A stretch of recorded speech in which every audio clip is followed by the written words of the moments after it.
एक बेलपत्र के वृक्ष में 68 करोड़ तीर्थ होते हैं। कितने तीर्थ हैं? 68 करोड़। एक बेलपत्र के वृक्ष के अंदर 68 करोड़ तीर्थ होते हैं। और जब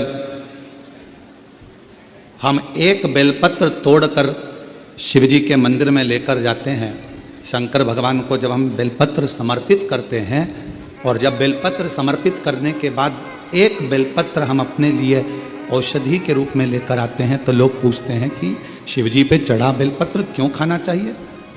एक वृक्ष बेलपत्र का जिसमें 68 करोड़ तीर्थ है।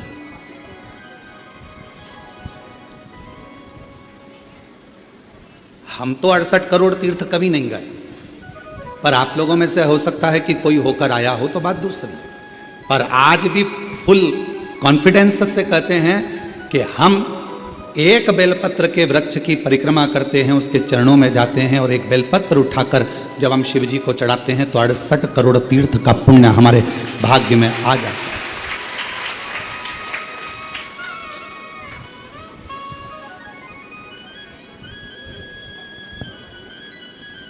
और इतने पवित्र तीर्थ,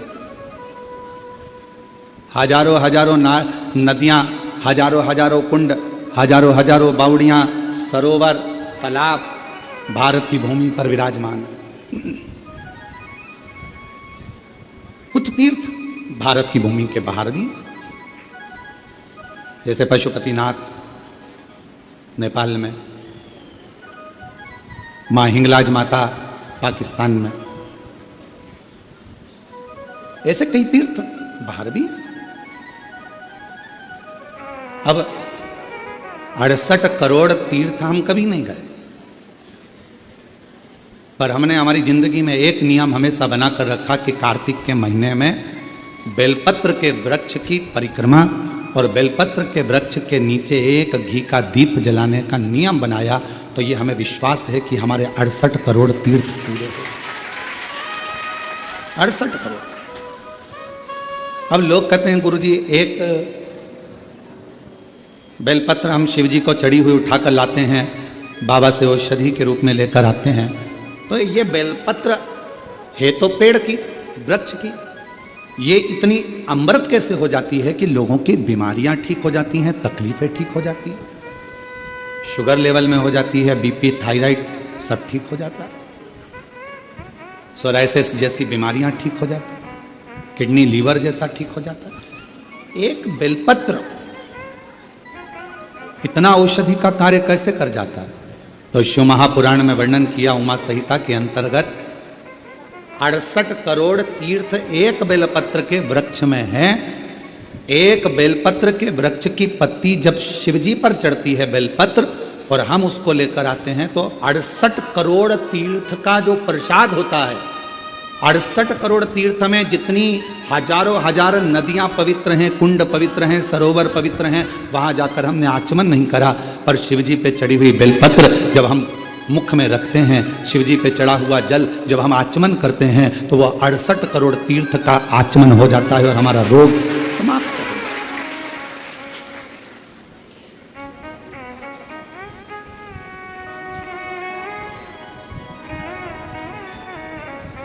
68 करोड़ तीर्थ।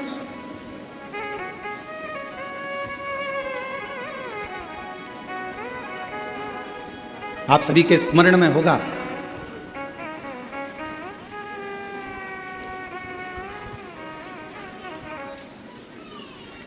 एक माता देवी भागवत कहती है, मां ललिता, जिसको स्वयं भगवान ब्रह्मा, स्वयं भगवान नारायण, स्वयं भगवान शिव, स्वयं इंद्र, गरुण, वरुण, सारे देवता, मां जगज्जननी जगदम्बा अंबा दुर्गा भवानी का एक स्वरूप भंडासुर को मारने के लिए प्रकट करता है।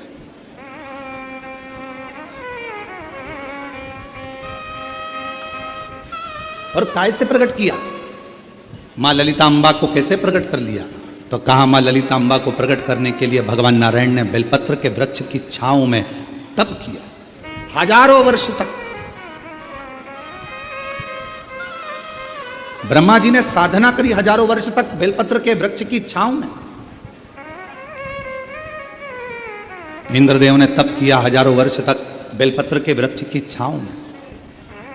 आज इस व्यासपीठ से हम कहें आप सभी को, जितने भी श्रोता श्रवण कर रहे हैं कथा को ऑनलाइन, आस्था चैनल पर, फेसबुक, यूट्यूब पर या बाबा कुबेर भंडारी की इस भूमि पर,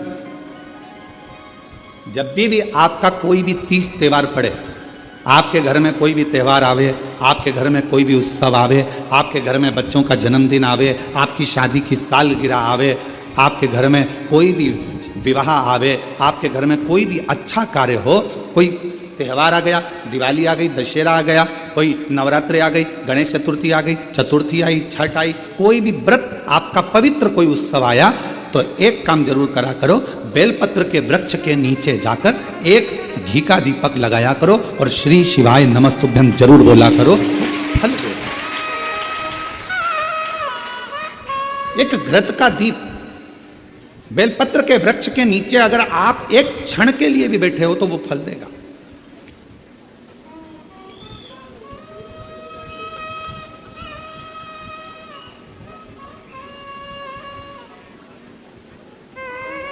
कितने, यह सामने जो बगीची दिखती है आपको, जो अभी बन रही है, उसमें कई मेरी माताओं ने, कई मेरी जीजियों ने, उसमें अगर कोई बांस लगा है या कचरा पड़ा है तो माताएं उसको साफ कर देती हैं और बेलपत्र के पौधे को वहाँ रखी है। बेलपत्र के पौधे को उन्होंने वहाँ लगाया है। और कई माता ऐसी आती है कि वो बेलपत्र, इतने सारे बेलपत्र के पौधे लगे हैं और माताएं उस बेलपत्र के पौधे में कोई कचरा है, कोई दुर्वा लगी है, कोई घास लगा है, कोई बेकार पौधा लगा है तो उसको साफ कर देती हैं और उसमें जल डालकर उसकी परिक्रमा कर कर चली जाती है।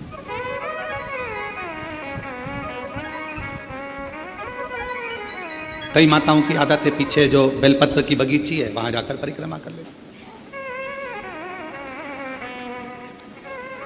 एक बेलपत्र के वृक्ष के अंदर 68 करोड़ तीर्थ विराजमान है और वह 68 करोड़ तीर्थ का फल हम जब भगवान शंकर, यहां तक कहा, कई लोगों की आदत रहती है पहले जल चढ़ाने से पहले शंकर भगवान के शिवलिंग पर अगर बेलपत्र रखी है तो उसको हटा देते हैं। शिव महापुराण की कथा कर रही है, अगर शिवलिंग के ऊपर बेलपत्र चढ़ी हुई है, चढ़े रहने दो, फूल हैं, आप उसको हटा सकते हो, मना नहीं। शिव जी का अभिषेक करने से पहले, भगवान शंकर को जल चढ़ाने से पहले, जब आप घर में कोई अनुष्ठान कर रहे हो, शिव जी का अभिषेक कर रहे हो, शंकर भगवान का कोई साधना कर रहे हो, शिव अभिषेक कर रहे हो, तो सबसे पहले शिवलिंग पर एक बेलपत्र का होना जरूरी है, फिर जल चढ़ाओ। क्यों? आपके पास, हमारे पास इतनी जो शास्त्रों में वर्णन किया गया, गंगा, यमुना, सरस्वती, कावेरी, मंदाकिनी, क्षिप्रा, नर्मदा आदि आदि की जितनी भी पवित्र नदियां हैं, सरयू आदि की जितनी पवित्र नदियां हैं, इतनी नदियों का, इतने सरोवर का, इतने कुंड का जल हमारे पास नहीं है। हमारे पास इतना जल नहीं है। हो सकता है आपके पास हो, पर हमारे पास नहीं। 26,000 नदियां भारत की भूमि पर अविरल बहती हैं, पवित्र नदियां 26,000 नदियां बहती हैं। अब मुझे तो नहीं लगता कि 26,000 नदियों का जल तुम्हारे घर पर होगा, और हो तो हमारी तरफ से आपको दंडवत प्रणाम है, ना माने। पर हम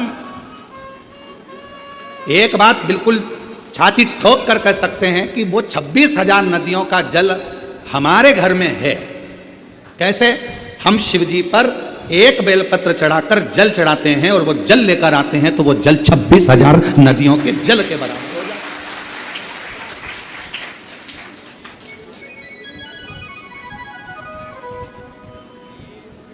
अब ये, और अब आप छाती ठोक कर आप भी कह सकते हो, हमारे यहाँ भी 26,000 नदियों का जल है महाराज। ओ शिवर वाले महाराज, तुम्हें क्या मालूम है, हमारे यहाँ भी 26,000 नदियों का जल आता है। शिव जी पे बेलपत्र चढ़ी रहती है, हम जल चढ़ाते हैं, वो पानी जब हम थोड़ा सा झेल कर लाते हैं, आचमन करते हैं, घर पर छींटते हैं, वो 26,000 नदियों का जल हमारे को पवित्र कर देता है।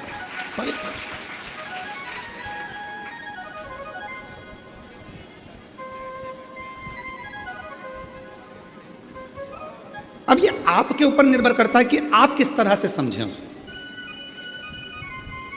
आप शिव जी को प्राप्त करना, भगवान शंकर को प्राप्त करने का सबसे सुंदर तरीका है कि शंकर को हर रूप में देखो, हर स्वरूप।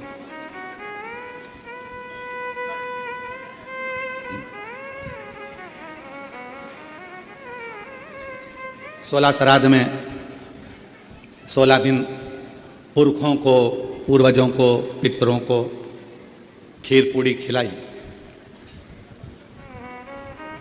नवरात्रे में 9 दिन छोटी छोटी कन्याओं को खीर पूड़ी हलवा खिलाया, ठीक है। और मान लो घर में कोई बुजुर्ग बैठा हुआ है, घर में कोई बूढ़ी माँ बैठी है, घर में बूढ़ा बाप बैठा है, और हम उसको कुछ ना दें तो वो श्रेष्ठता का। शरीर कितना सुंदर कहा गया है शास्त्रों में।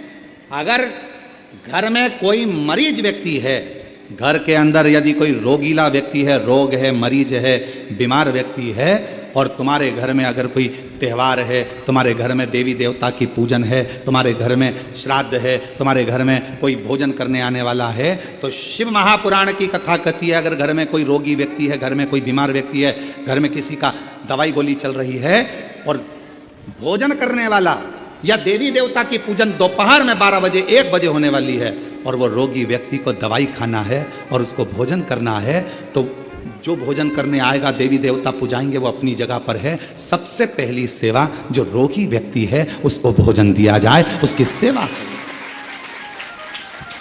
अब रोगी व्यक्ति मांग रहा है, बेटा मेरे को दवाई लेना है, मेरे को थोड़ा सा एक रोटी दे देना बेटा।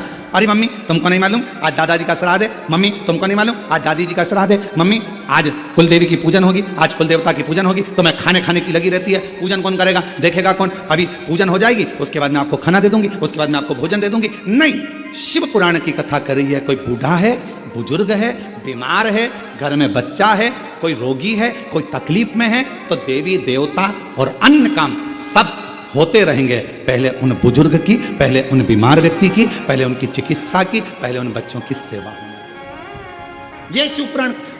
हम जानते हैं इस बात के पीछे लोग हमारा विरोध करेंगे कि तुमने कह दिया कि जो घर में बीमार व्यक्ति है पहले उसको दो, फिर देवी देवता की पूजा। इसके पीछे हमारा विरोध होगा। हम जानते हैं कि हम बोल रहे हैं तो हमारा विरोध होना है, पर उससे हम डरते नहीं। जो सत्य है, घर में पहले बुजुर्ग है, घर में कोई बूढ़ा व्यक्ति है, घर में कोई रोगीला व्यक्ति है, किसी को शरीर में कष्ट है, बहुत तकलीफ में है, और देवी देवता की पूजन 12, 1, 2 बजे होगी, पर उसको जरूरत अभी 9 बजे, 10 बजे, 11 बजे, तो पहले उसकी व्यवस्था करें, पहले उसकी व्यवस्था, पहले उसको। और ना जाने किस वेश में नारायण मिल जाएगा, निर्मल मन के भीतर से वह राम के दर्शन पाएगा। ना जाने किस रूप में आकर नारायण मिल जाएगा, निर्मल मन के दर्पण में वह राम के दर्शन पाएगा। पता नहीं किस रूप में आकर नारायण मिल जाएगा, निर्मल मन के दर्पण से वह राम के दर्शन पाए। आपके भाव की शुद्धता।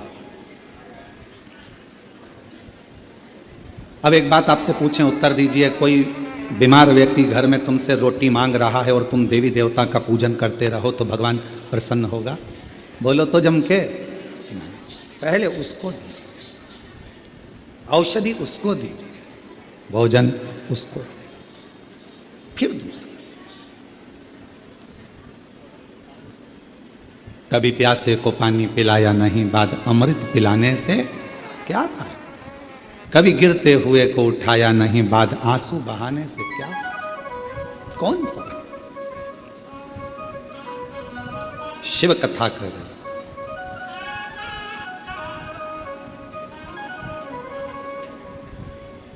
एक देवी, श्रीमद् देवी भागवत का ये चरित्र कहता है, एक देवी माँ ललिता अम्बा, एक ऐसी माँ जगत जननी जगदम्बा अम्बा दुर्गा भवानी, माँ ललिता अम्बा, माँ ललिता देवी माँ जगदम्बा ऐसी जगदम्बा जिनको प्रकट करने के लिए स्वयं भगवान विष्णु बेलपत्र की छांव में बैठते हैं, जिनको प्रकट करने के लिए स्वयं ब्रह्मदेव बेलपत्र की छांव में बैठते हैं, जिनको प्रकट करने के लिए स्वयं इंद्र बेलपत्र की छांव में बैठते हैं, बल बढ़ता। बेलपत्र के वृक्ष के नीचे एक बार अगर आपके मुख से श्री शिवाय नमस्तुभ्यम निकल जाता है तो समझ लो कि 68 करोड़ तीर्थ में बैठकर तुमने ये मंत्र जप लिया। 68 करोड़ तीर्थ में बैठकर इस मंत्र का जाप किया।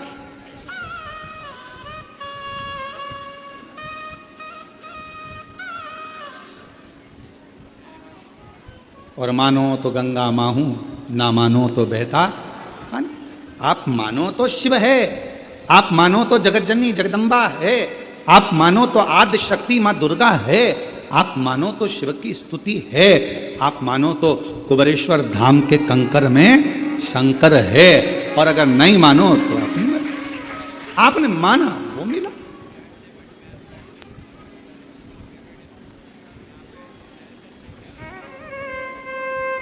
आप स्वीकार करें, ये आपके ऊपर। एक पत्र बहुत बड़ा आया,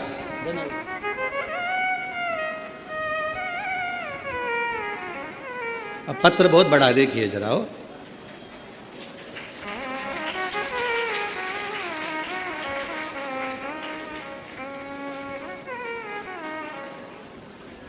इतना बड़ा लेटर तो हमने कभी नहीं देखा। अब इस पत्र को पढ़ें, थोड़ा ऐसा हो।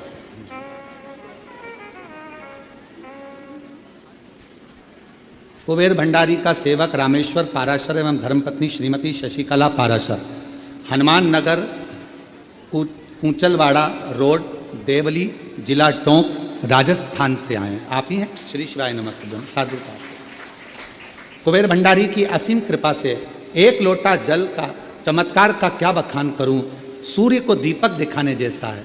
गुरुजी,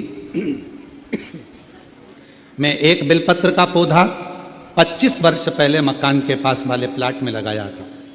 तब मैं बहुत परेशानी में था, तन मन धन से दुखी था। मैं एवं मेरी धर्मपत्नी विगत 2021 से शिव महापुराण की कथा आपके श्रीमुख से ऑनलाइन प्रतिदिन सुनती है। मैं और मेरी पत्नी 4 बार कुबेरेश्वर धाम के दर्शन पूजन करने आए थे। 13 जुलाई 2025 को भी पूजा कर कुबेर भंडारी से अर्जी लगाई थी। विगत 30 वर्ष 1995 से 2025 में प्रॉपर्टी का कार्य पार्टनर के द्वारा धोखा दिया गया। 45 प्लाट मैंने बेच दिए। पार्टनर की नीयत खराब हो गई और रजिस्ट्री नहीं कराई गई। अंत में कुबेर भंडारी की अर्जी लगाने के बाद इसी बीच पार्टनर का देहांत हो गया। रजिस्ट्री के लिए लड़के को बोला पर उसने मना कर दिया। जब लोगों के पैसे लेकर तकलीफ, अंत में कुबेर भंडारी पर अर्जी लगाई, बीच में पार्टनर का देहांत हो गया। उसके लड़के को कई बार कहा किंतु प्लाट नहीं दिए, जबकि लोगों के पैसे लेकर पार्टनर को दे दिए। फिर 13 जुलाई को पुनः अर्जी लगाने के लिए बाबा बाद में पूजा करके सीहोर आए। ऊपर से थोड़ा उसके बाद कुबेर भंडारी की असीम कृपा से पार्टनर ने 45 प्लाटों का पावर ऑफ अटर्नी मेरे को दे दी। बाबा की कृपा से कार्य सफल हुआ। गुरुदेव एक इच्छा लेकर आए थे कि कथा शिव महापुराण में एक दिन का यजमान बन जाएं, और आज बाबा ने वो भी पूर्ण कर दिया। एक दिन का यजमान। आ जाइए, एक बेलपत्र ले जाइए।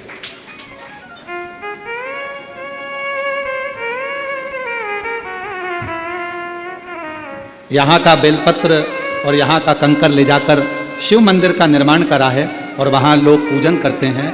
लगभग 100 लोग रोज जल चढ़ाने के लिए आते हैं। साधु का आपको बहुत बहुत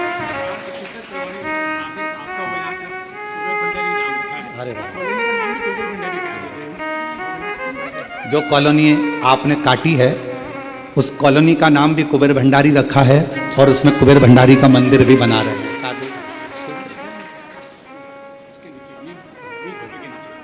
बहुत शंभु शंभु। और तेरी कृपा का क्या है भरोसा कब किस पर हो जाए, जरा सी हम पर कर दो, जरा सी हम पर कर दो। जिस पर भी हो गई तेरी कृपा करुणा वो भव पार हुआ, भव पार हुआ। पापी हो चाहे जितना उसका भी बाबा उद्धार हुआ, उद्धार हुआ। गिद्ध अजामिल गणिका जैसे तेरे मन को भाए, जरा सी हम पर कर दो, जरा सी हम पर कर दो। तेरी कृपा का क्या है भरोसा, कब किस पर हो जाए, जरा सी हम पर कर दो, जरा सी हम पर कर ये दो। उसकी कृपा, उसकी उदारता है। थोड़ा फाइल मोटी हो सकती है, और जिस बेलपत्र के वृक्ष को लगाया था 25 से 30 साल पहले, उसी बेलपत्र के वृक्ष की छांव में आप कॉलोनी बनाकर उसी बेलपत्र की छांव में शंकर भगवान को बिठा रहे हैं और शिव की कृपा पा रहे हैं। ये उदाहरण मिले भले धोखा किसी ने दे दिया, न्याय तो वही करता है, और उसका जब न्याय होता है तो सारे। तो मैंने वीडियो बंद कर दी है। अब इस आप लोगों को आवाज़ सुनाई नहीं देगी, तो जो जो सब्सक्राइब करेगा ना उसके फ़ोन में आवाज़ आने लग जाएगी। अगर आपके फ़ोन में भी आवाज़ नहीं आ रही तो सब्सक्राइब कर दो, देखो आवाज़ अपने आप चालू हो जाएगी। आप जैसे ही सब्सक्राइब करोगे आवाज़ अपने आप आने लगेगी।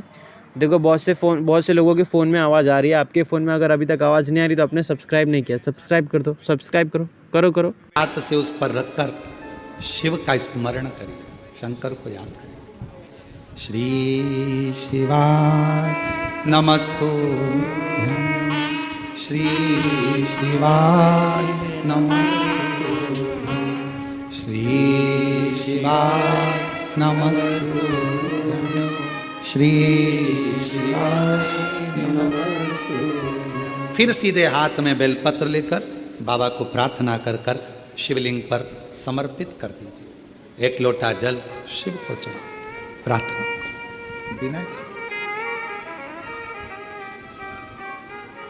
प्रार्थना करो, विनय करो। लोग हमसे कहते हैं क्यों गुरुजी, बहुत लोग तप करते हैं, साधना करते हैं, आराधना करते हैं, व्रत करते हैं, उपवास करते हैं, कोई नग्न पैर रहता है, कोई कुछ करता है, कोई कुछ करता है, पूरे नवरात्रे लोग साधना में तप में लगे रहते हैं। आप क्या करते हो?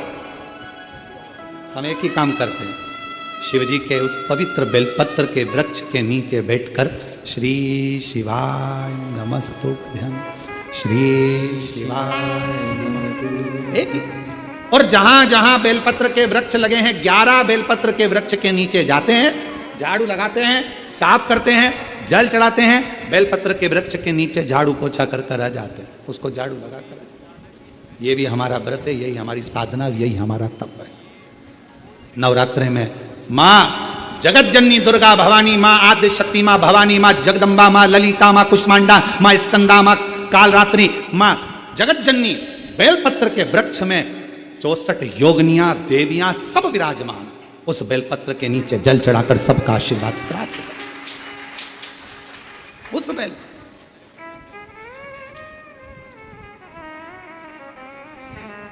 साधना का सबका अपना अपना तरीका है, हमारा तरीका यही है।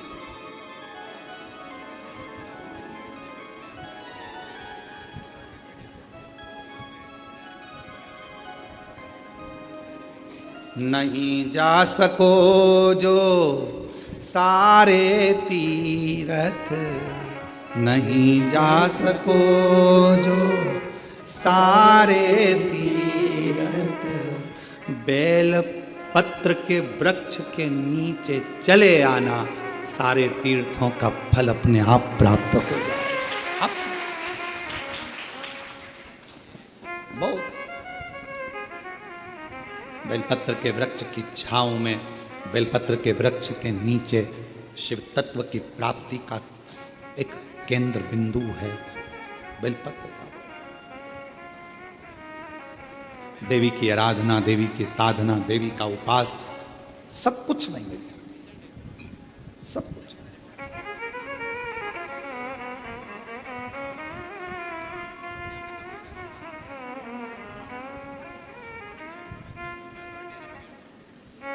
बस नहीं जा सको जो सारे तीरथ, नहीं जा सको जो सारे तीरथ, माँ के चरणों में आ जाना भक्तों जल्दी जल्दी आना, माँ के चरणों में आ जाना भक्तों जल्दी जल्दी। एक बेलपत्र की छांव हमें फल प्रदान कर देती है, तब साधना का जो फल।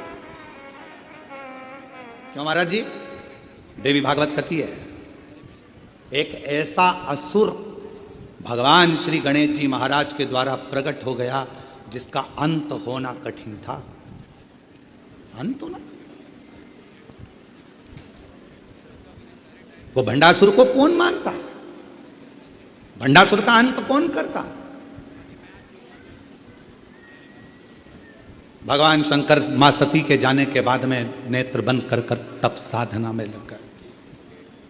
हजारों वर्ष की समाधि मेरे शिव जी ने लगा ली, हजारों वर्ष की तप साधना, और हजारों वर्ष की तप साधना में मेरे शंकर भगवान डूब गए। हजारों वर्ष की जब तप साधना, क्या मालूम है, हमारे यहाँ भी 26,000 नदियों का जल आता है। शिव जी पे बेलपत्र चढ़ी रहती है, हम जल चढ़ाते हैं, वो पानी जब हम थोड़ा सा झेल कर लाते हैं, आचमन करते हैं, घर पर छींटते हैं, वो 26,000 नदियों का जल हमारे को पवित्र कर देता है।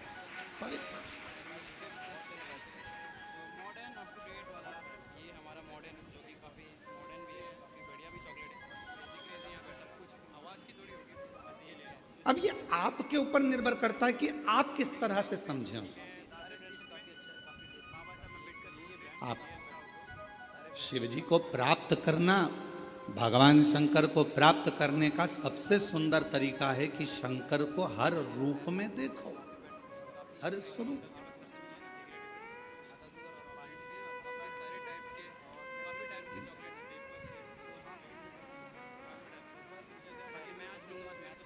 सोलह श्राद्ध में 16 दिन पुरखों को, पूर्वजों को, पितरों को खीर पूड़ी खिलाई।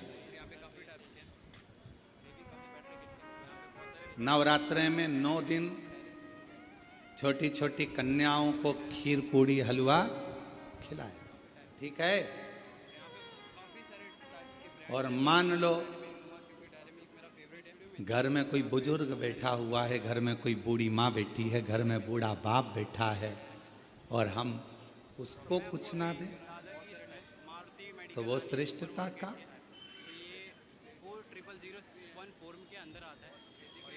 शरीर कितना सुंदर कहा गया है शास्त्रों में, अगर घर में कोई मरीज व्यक्ति है, घर के अंदर यदि कोई रोगीला व्यक्ति है, रोग है, मरीज है, बीमार व्यक्ति है, और तुम्हारे घर में अगर कोई त्यौहार है, तुम्हारे घर में देवी देवता की पूजन है, तुम्हारे घर में श्राद्ध है, तुम्हारे घर में कोई भोजन करने आने वाला है, तो शिव महापुराण की कथा कहती है, अगर घर में कोई रोगी व्यक्ति है, घर में कोई बीमार व्यक्ति है, घर में किसी का दवाई गोली चल रही है, और भोजन करने वाला या देवी देवता की पूजन दोपहर में 12 बजे 1 बजे होने वाली है, और वो रोगी व्यक्ति को दवाई खाना है और उसको भोजन करना है, तो जो भोजन करने आएगा, देवी देवता पुजाएंगे, वो अपनी जगह पर है। सबसे पहली सेवा जो रोगी व्यक्ति है उसको भोजन दिया जाए, उसकी सेवा करें।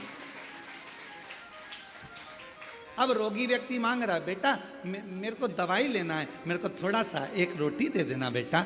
अरे मम्मी तुमको नहीं मालूम आज दादाजी का श्राद्ध है, मम्मी तुमको नहीं मालूम आज दादी जी का श्राद्ध है, मम्मी आज कुल देवी की पूजन होगी, आज कुल देवता की पूजन होगी, तो मैं खाने की लगी रहती है। पूजन कौन करेगा, देखेगा कौन? अभी पूजन हो जाएगी, उसके बाद मैं आपको खाना दे दूंगी, उसके बाद मैं आपको भोजन दे दूंगी। नहीं, शिव पुराण की कथा कर रही है, कोई बूढ़ा है, बुजुर्ग है, बीमार है, घर में बच्चा है, कोई रोगी है, कोई तकलीफ में है, तो देवी देवता और अन्य काम सब होते रहेंगे, पहले उन बुजुर्ग की, पहले उन बीमार व्यक्ति की, पहले उनकी चिकित्सा की, पहले उन बच्चों की सेवा। ये शिव पुराण। हम जानते हैं इस बात के पीछे लोग हमारा विरोध करेंगे कि तुमने कह दिया कि जो घर में बीमार व्यक्ति है पहले उसको दो, फिर देवी देवता की पूजा। इसके पीछे हमारा विरोध होगा। हम जानते हैं कि हम बोल रहे हैं तो हमारा विरोध होना है, पर उससे हम डरते नहीं। जो सत्य है, घर में पहले बुजुर्ग है, घर में कोई बूढ़ा व्यक्ति है, घर में कोई रोगीला व्यक्ति है, किसी को शरीर में कष्ट है, बहुत तकलीफ में है, और देवी देवता की पूजन 12, 1, 2 बजे होगी, पर उसको जरूरत अभी 9 बजे, 10 बजे, 11 बजे, तो पहले उसकी व्यवस्था करें।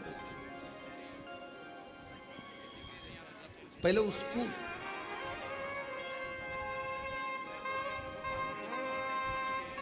और ना जाने किस वेश में नारायण मिल जाएगा, निर्मल मन के भीतर से वह राम के दर्शन पाएगा।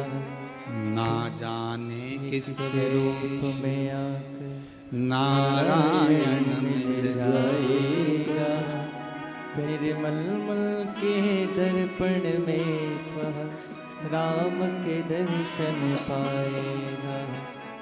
पता नहीं किस रूप में आकर नारायण मिल जाएगा, निर्मल मन के दर्पण से वह राम के दर्शन पाएगा। आपके भाव की शुद्धता।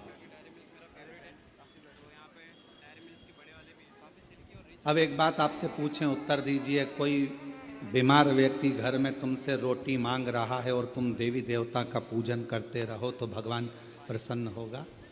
बोलो तो जम के। पहले उसको दीजिए, औषधि उसको दीजिए, भोजन उसको, फिर दूसरे।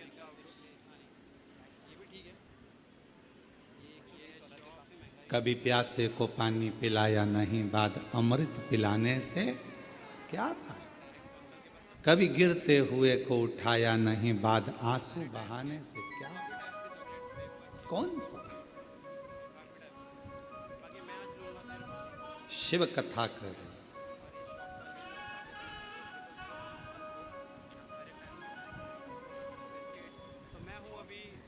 एक देवी, श्रीमद् देवी भागवत का ये चरित्र कहता है, एक देवी माँ ललिता अम्बा, एक ऐसी माँ जगत जननी जगदम्बा अम्बा दुर्गा भवानी, माँ ललिता अम्बा, माँ ललिता।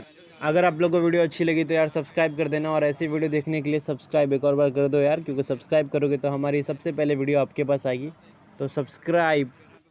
तो मैं हूँ अभी प्रभु पान बीड़ी शॉप पे, जो कि है दादर ईस्ट में, बाबा साहब अम्बेडकर रोड पे। सो ये है इसका आउटडोर लाइक इसका,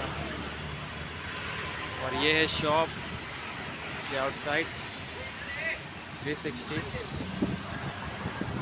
लाइक। तो अंकल के पास सब कुछ है, सिगरेट विगरेट सब कुछ, चॉकलेट्स भी हैं, और काफ़ी टाइप्स के चॉकलेट्स, वेफर चिप्स चॉकलेट्स हैं, काफ़ी टाइप्स के। बाकी मैं आज लूँगा सिर्फ डेयरी मिल्क, काफ़ी टाइप। अंकल की शॉप काफ़ी बड़ी है, रिसेंट। यहाँ पे हर एक टाइप के मैगी वैगी, बिस्किट्स, शॉप्स, सब कुछ, कैडबरी, और यहाँ पे काफ़ी टाइप्स के हैं। सो यहाँ पे बहुत सारे प्रोडक्ट्स हैं। तो मैं तो आज डेयरी मिल्क लूँगा, तो मैंने लिया ये वाली डेयरी मिल्क, ये वाली। और यहाँ पे काफ़ी सारे टाइप्स के ब्रांड्स हैं, बट मैं तो डेयरी मिल्क लूँगा क्योंकि डेयरी मिल्क मेरा फेवरेट है। तो यहाँ पे डेयरी मिल्क के बड़े वाले भी हैं, तो मैं तो डेयरी मिल्क ले रहा हूँ।